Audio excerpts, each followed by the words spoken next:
The signs are cropping up outside the churches: a heartiest welcome to the Pope, Viva Papa Francesco. In the colonialera cathedral, pews are being dusted off and fences painted. Yangon, the commercial capital of Myanmar, is preparing for Pope Francis, whose arrival on Monday will mark the first visit of a pontiff to the Buddhist-majority nation. But the excitement, especially among the country's small Catholic population, is tempered by trepidation.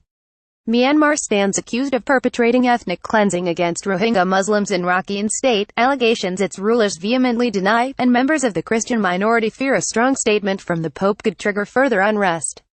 "Like other people, I'm afraid of what he will say about Rakhine State," said a nervous priest named Father Paul as he swept the aisles in St. Mary's Cathedral, where the Pope is scheduled to give a mass next week. "I don't think he will say anything," he said. Francis will fly into Yangon on Monday and meet Aung San Suu Kyi and Commander-in-Chief Min Aung Hlaing in the capital, Naypyidaw, the following day. He will deliver 2 masses in Yangon on Wednesday and Thursday, before traveling to Bangladesh to meet Rohingya refugees. More than 620,000 Rohingya have fled their homes in Myanmar's northern Rakhine State since August, arriving in neighboring Bangladesh with stories of massacres, gang rape and arson by soldiers and local Buddhists. The U.S., the United Nations and human rights groups have said the violence against the persecuted minority amounts to ethnic cleansing.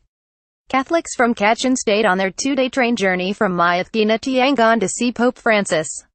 Photograph Reuters. Francis, the first Jesuit pope and a divisive figure whose liberal views have been met with criticism and even accusations of heresy within the church, has been a vocal advocate for the Muslim minority, calling them our Rohingya brothers and sisters, earlier this year. According to a source familiar with discussions, local Catholics are divided over the issue, with many sympathetic to the Rohingya but frightened that they could be the target of a nationalist backlash. Cardinal Charles Mongbo, the most prominent Catholic in the country, has advised the Pope not to use the word Rohingya, which most people in Myanmar reject, in favor of Bengali, implying they are illegal immigrants from Bangladesh. According to the source, one proposed solution is that Francis refers to our brothers and sisters known as Rohingyas, or the people who identify themselves as Rohingyas. The desire of the majority, maybe not only the Catholics but also all the citizens of Myanmar, is for him not to say this thing because we know the complexity of this issue, said Father Mariano Soe Nang, spokesman for the Bishops' Conference of Myanmar. He said he was relieved by a video message from Myanmar released by the Pope this week, in which he said the intention of the trip was to confirm the Catholic community of Myanmar.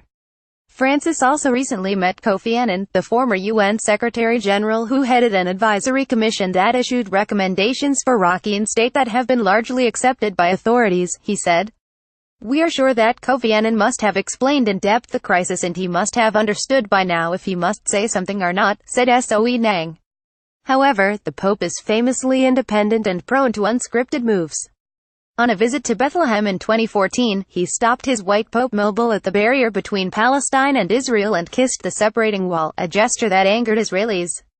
Pope Francis has made it a particular focus of his papacy to champion peace and reconciliation and to speak up for the persecuted, the poor, those on the margins, and so given the continuing very serious religious and ethnic conflicts and tensions in Myanmar, the Pope will bring a message of peace, reconciliation, justice and human dignity, and I hope that message will be heard by the country as a whole, said Benedict Rogers, East Asia team leader at Christian Solidarity Worldwide and the author of several books on Myanmar. Nationalist leaders in Myanmar will be eyeing the visit closely, amid growing anger over the perception that the international community is meddling in Myanmar's internal affairs. Rakhine nationalist leader Dr. Imong, the chairman of the Arakan National Party, said the timing of the visit was strange. Why does he choose this time and situation? One has to think, is there any tension between Christians and Muslims, or is this the request of the Catholic people here, or are there any problems between Buddhists and Christians, or is his intention mainly for the Bengali and Rakhine people, he said.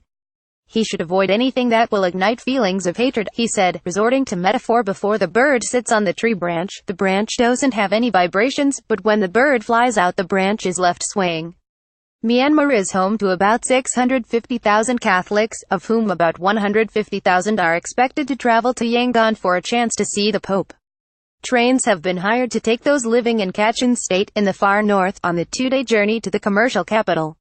Among those who have already arrived, hopes are high. In the Garden of St. Mary's, 68-year-old Lucy Lum Nyoi, from the mining town of Pakant in Kachin State, said a glimpse of Papa would be like seeing Jesus. In Kachin, government troops have been waging a long-running battle against ethnic armed groups. We hope that he will talk about peace because we are from a place where fighting is taking place, she said. Her elderly brother, Isaac Lumenyoy, beamed as he said, I think peace will come with this visit.